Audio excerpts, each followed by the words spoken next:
जय हिंद बच्चों, मैं इंजीनियर डीके सिंह, आपका फिजिक्स एजुकेटर। हम लोग पढ़ रहे थे 2022 में जो 12th के एग्जाम देने वाले बच्चे हैं उनके लिए मॉडल सेट 1 और 1 से 10 तक क्वेश्चन देखे थे। और आइए आगे बढ़ते हैं। नेक्स्ट क्वेश्चन आपके स्क्रीन पर है, आप देखेंगे। बहुत शानदार क्वेश्चन है। म्यू अपर्तनांक तथा ए प्रिज्म कोण वाले पतले प्रिज्म का न्यूनतम विचलन कोण बताना है। यानी बताओ बच्चों, अगर मान लो कि कोई प्रिज्म है जिसका रिफ्रैक्टिव इंडेक्स कितना है, जिसके मटेरियल का रिफ्रैक्टिव इंडेक्स है म्यू, और एंगल ऑफ प्रिज्म कितना है बच्चों ए, तो आपको बताना है कि इससे जो रेज आएगी उसका मिनिमम डेविएशन कितना होगा। याद करो फॉर्मूला, मिनिमम डेविएशन का फॉर्मूला याद करो, म्यू माइनस 1 इंटू ए, म्यू माइनस 1 इंटू ए। और मुझे विश्वास है कि बहुत सारे बच्चे जो अपना ऑप्शन सेलेक्ट कर लिए होंगे। मिनिमम डेविएशन का फॉर्मूला कितना है बाबू, म्यू माइनस 1 इंटू ए। देखोगे आप ऑप्शन नंबर बी के साथ हम लोग चलेंगे। चलो फिर देखते हैं नेक्स्ट क्वेश्चन। नेक्स्ट क्वेश्चन भी बहुत शानदार क्वेश्चन है। आप देखोगे कह रहे कि सूर्य के प्रकाश का वर्णक्रम क्या होता है, कह रहे कि द सोलर स्पेक्ट्रम इज, यानी सोलर स्पेक्ट्रम क्या होता है आप देखोगे। कह रहे कि कंटिन्यूअस होता है, फिर कह रहे कि लाइन स्पेक्ट्रम होता है, कह रहे कि स्पेक्ट्रम ऑफ ब्लैक लाइन्स होता है, स्पेक्ट्रम ऑफ ब्लैक बैंड्स होता है, यानी सतत होता है, रैखिक वर्णक्रम होता है, या काली रेखाओं का वर्णक्रम होता है, या काली पट्टी का वर्णक्रम होता है। देखो कितना शानदार क्वेश्चन है बच्चों। हम लोग इसमें जो कंटिन्यूअस के साथ चलेंगे यानी सतत के साथ चलेंगे, इसलिए ना क्योंकि जब सनलाइट जो है हमारे पृथ्वी के वायुमंडल में प्रवेश करती है ना, तो हमारे नेकेड आई से कंटिन्यूअस दिखती है। बट मैं आपको नॉलेज के लिए बता दूं कि जब सनलाइट पृथ्वी के एटमॉस्फेयर में एंट्री करती है तो बहुत ऐसे जगह होते हैं जहां एटमॉस्फेरिक मॉलिक्यूल्स जो हैं सनलाइट को ऑब्जर्व कर लेते हैं, और जहां ऑब्जर्व करते हैं वहां लाइट एब्सेंट हो जाती है, यानी कि वहां ब्लैक पट्टियां जो है मिलती हैं। तो डार्क यानी कि बैंड्स भी मिलते हैं, लेकिन हम केवल डार्क बैंड्स का ही वो स्पेक्ट्रम ऐसा नहीं कह सकते हैं, क्योंकि हमारे नेकेड आई से वो डार्क बैंड दिखते नहीं हैं। तो हमको बिल्कुल कंटिन्यूअस दिखता है और हम लोग कंटिन्यूअस के साथ चलेंगे। आइए चलते हैं अगले क्वेश्चन की ओर, और ये भी बहुत शानदार क्वेश्चन है। अरे यार ये तो बड़ी इजी क्वेश्चन है जी। देख लो, कर एस्ट्रोनॉमिकल टेलीस्कोप यानी खगोलीय दूरबीन का केवल मैग्निफिकेशन आवर्धन क्षमता बता देना है। ये तो बिल्कुल फॉर्मूला ही है।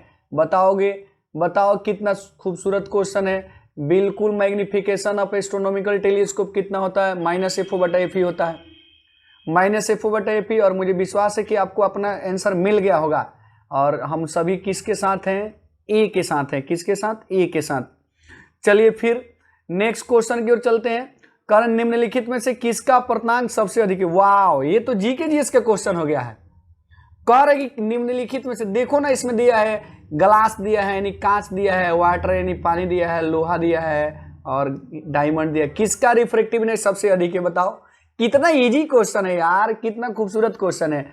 हम सभी जानते हैं कि रिफ्रैक्टिव इंडेक्स ऑफ डायमंड जो है, अभी तक जितने भी मीडियम्स हम लोगों ने सेलेक्ट किया है उसमें सबसे अधिक जो है रिफ्रैक्टिव इंडेक्स किसका है, तो डायमंड का है। किसका है बाबू मेरे, डायमंड यानी हीरे का डायमंड जो है रिफ्रैक्टिव इंडेक्स सबसे अधिक होता है। मैं आपको थोड़ा सा रिफ्रैक्टिव इंडेक्स से रूबरू भी करा देता हूं, परिचित भी करा देता हूं। आप देखोगे रिफ्रैक्टिव इंडेक्स होता है velocity of light in air और vacuum by velocity of light in medium. अगर तत्काल यहाँ डायमंड है, sorry velocity of light in diamond आप लिख सकते हो VD। तो यहाँ आप क्या देख रहे हो कि रिफ्रैक्टिव इंडेक्स आप जो है यानी कि किसी भी मीडियम का रिफ्रैक्टिव इंडेक्स कितना होता है बाबू, किसी भी मीडियम का रिफ्रैक्टिव इंडेक्स कितना होता है, तो वेलोसिटी ऑफ लाइट होता है। मैं यहाँ लिख देता हूँ, उसमें इरेज करना पड़ेगा। Velocity of light in air और vacuum by velocity of light in given medium. आप याद रखोगे डायमंड की रिफ्रैक्टिव इंडेक्स सबसे अधिक होती है। फिर हम लोग बढ़ते हैं अगले क्वेश्चन की ओर। करेंगे फ्रिंज की चौड़ाई बताना है, निम्नलिखित में से कौन सा सही है। याद करो हम लोग पढ़े थे यंग डबल स्लिट एक्सपेरिमेंट। आप जहां भी पढ़ते होंगे सभी आपके टीचर जो है आपको यंग डबल स्लिट एक्सपेरिमेंट से परिचित करवाए होंगे। देखोगे इसमें 2 स्क्रीन होते हैं, दोनों स्क्रीन के बीच की डिस्टेंस को हम लोग कैपिटल D से इंडिकेट करते हैं, और 2 नैरो स्लिट्स होते हैं। याद करोगे 2 नैरो स्लिट्स होते हैं, और इस स्लिट्स के बीच के डिस्टेंस को स्मॉल d से। और सपोज करो यहाँ से कोई मोनोक्रोमेटिक लाइट है जिसका वेवलेंथ लैम्डा है। अगर ये दोनों स्लिट से चलने वाली किरणें यहाँ मिलती हैं, यहाँ पर जो फ्रिंज बनेगा उसकी विड्थ कितनी होगी, चौड़ाई कितनी होगी। याद करोगे याद करो, बिल्कुल यंग डबल स्लिट एक्सपेरिमेंट में पढ़े होंगे आप, D into lambda by D यानी फ्रिंज विड्थ। और मुझे विश्वास है कि आपको आपका आंसर मिल गया होगा। तो हम लोग किसके साथ है बच्चों, जल्दी से कमेंट करके आंसर दोगे। यानी ऑप्शन नंबर ए जो है करेक्ट आंसर है इस क्वेश्चन के लिए।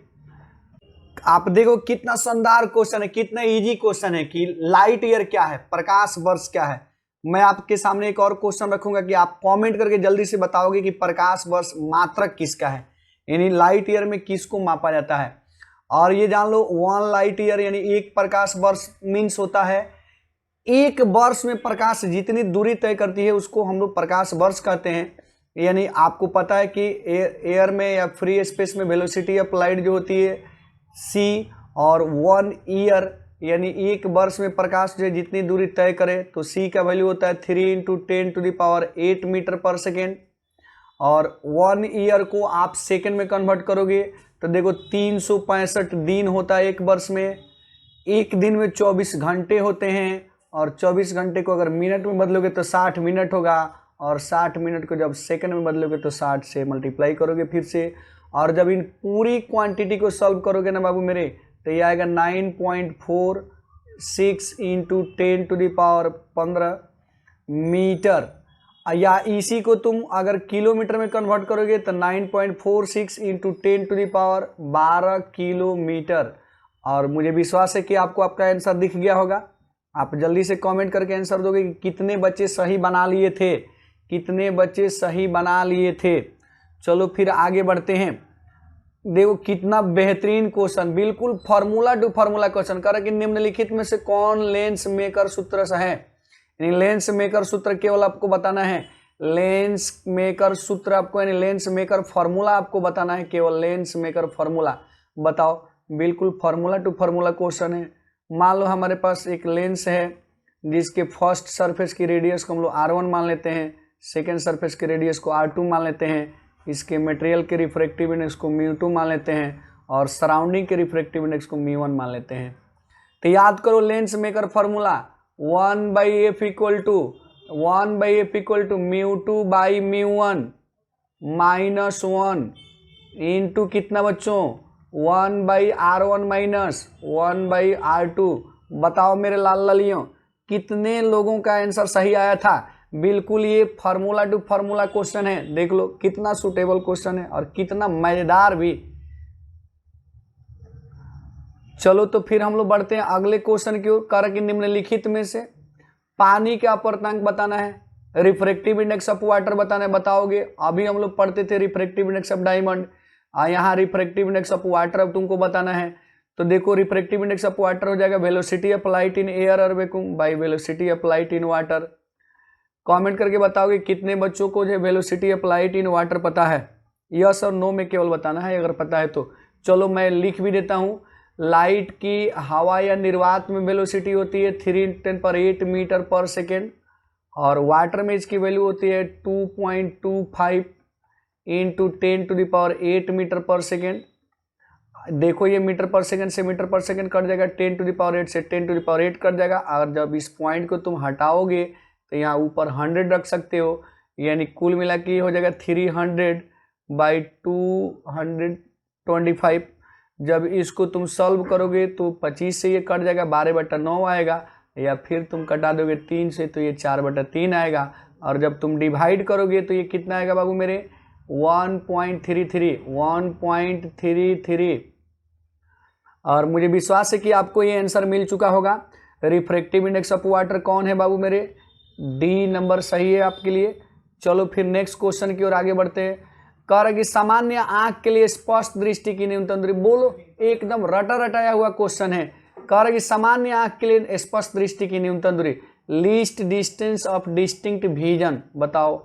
हाँ प्रत्येक व्यक्ति को याद रहता है, जो भी बच्चे जो है टेंथ के ही बच्चों को याद रहता है कि 25 सेंटीमीटर होता है। ये 25 सेंटीमीटर को अगर तुम मीटर में बदलते हो तो 0.25 मीटर होता है। और मुझे विश्वास है कि आपने अपना आंसर सिलेक्ट कर लिया होगा।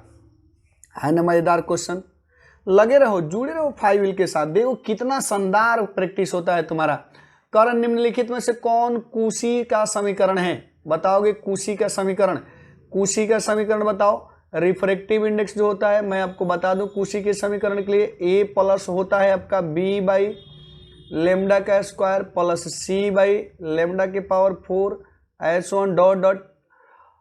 बट ये लेमडा जो होती है बहुत छोटी क्वांटिटी होती है और जब इसके पावर इंक्रीज करता है तो वैल्यू बहुत मतलब ये और 1 बाई होने की वजह से और भी छोटा होते चला जाता है। तो हम इसको शॉर्ट फॉर्म में ऐसे भी लिख सकते हैं A plus B by lambda का स्क्वायर, यानी म्यू इक्वल टू कितना हो जाएगा बच्चों, A plus B by lambda square.